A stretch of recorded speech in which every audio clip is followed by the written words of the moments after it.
بسم اللہ الرحمن الرحیم رب اشرح لی صدری ویسر لی امری واحلل عقدۃ من لسانی یفقہوا قولی رب زدنی علما۔ میرے تمام سننے والوں کو میری طرف سے السلام علیکم۔ آج کا جو ٹاپک ہے، جس شخصیت کے بارے میں ہم بات کریں گے، اس شخصیت کا نام ہے سلطان صلاح الدین ایوبی۔ سلطان صلاح الدین ایوبی کے بارے میں بات کرنے سے پہلے ان کے چند قول ہیں جن کے اوپر میں بات کرنا چاہوں گا، وہ آپ تک پہنچانا چاہوں گا کہ اس کی ذہنیت، وہ کس قسم کے انسان تھے اور ان کی سوچ کیا تھی۔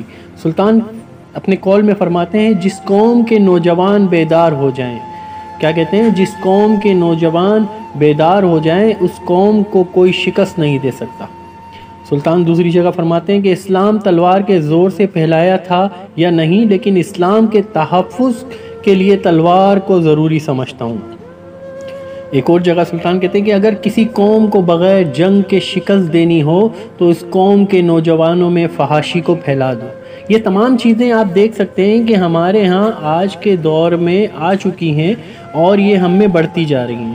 ایک جگہ کہتے ہیں سلطان، اگر کسی قوم کو جڑ سے ہی اکھاڑ پھینکنا ہو تو اس کے عوام اور فوج کے درمیان نفرت کے بیج بو دو، وہ قوم خود بخود تباہ و برباد ہو جائے گی۔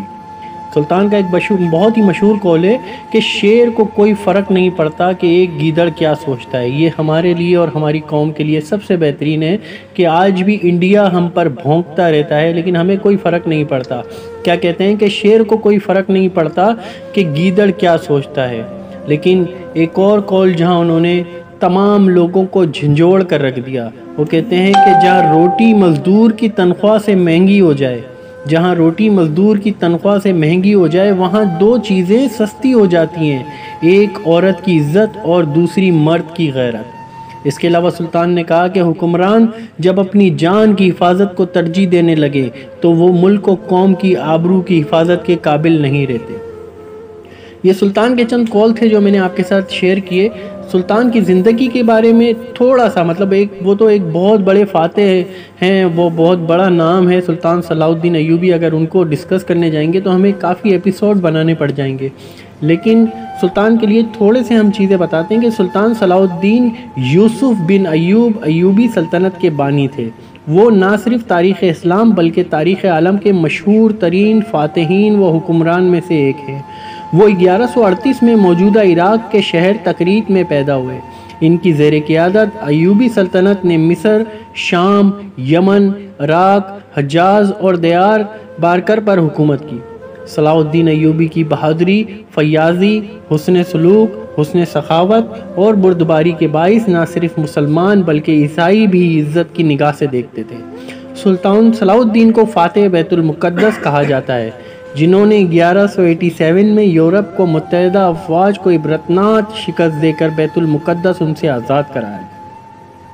سلطان کا جو ابتدائی دور تھا اس میں جو نسل ہیں ان کی، وہ کرد تھے اور 1138 میں کردستان کے اس حصے میں پیدا ہوئے جو اب عراق میں شامل ہے۔ شروع میں وہ سلطان نور الدین زنگی کے ہاں ایک فوجی افسر تھے۔ مصر کو فتح کرنے والی فوج میں صلاح الدین بھی موجود تھے اور اس کے سپہ سالار شیر کوہ صلاح الدین کے چچا تھے۔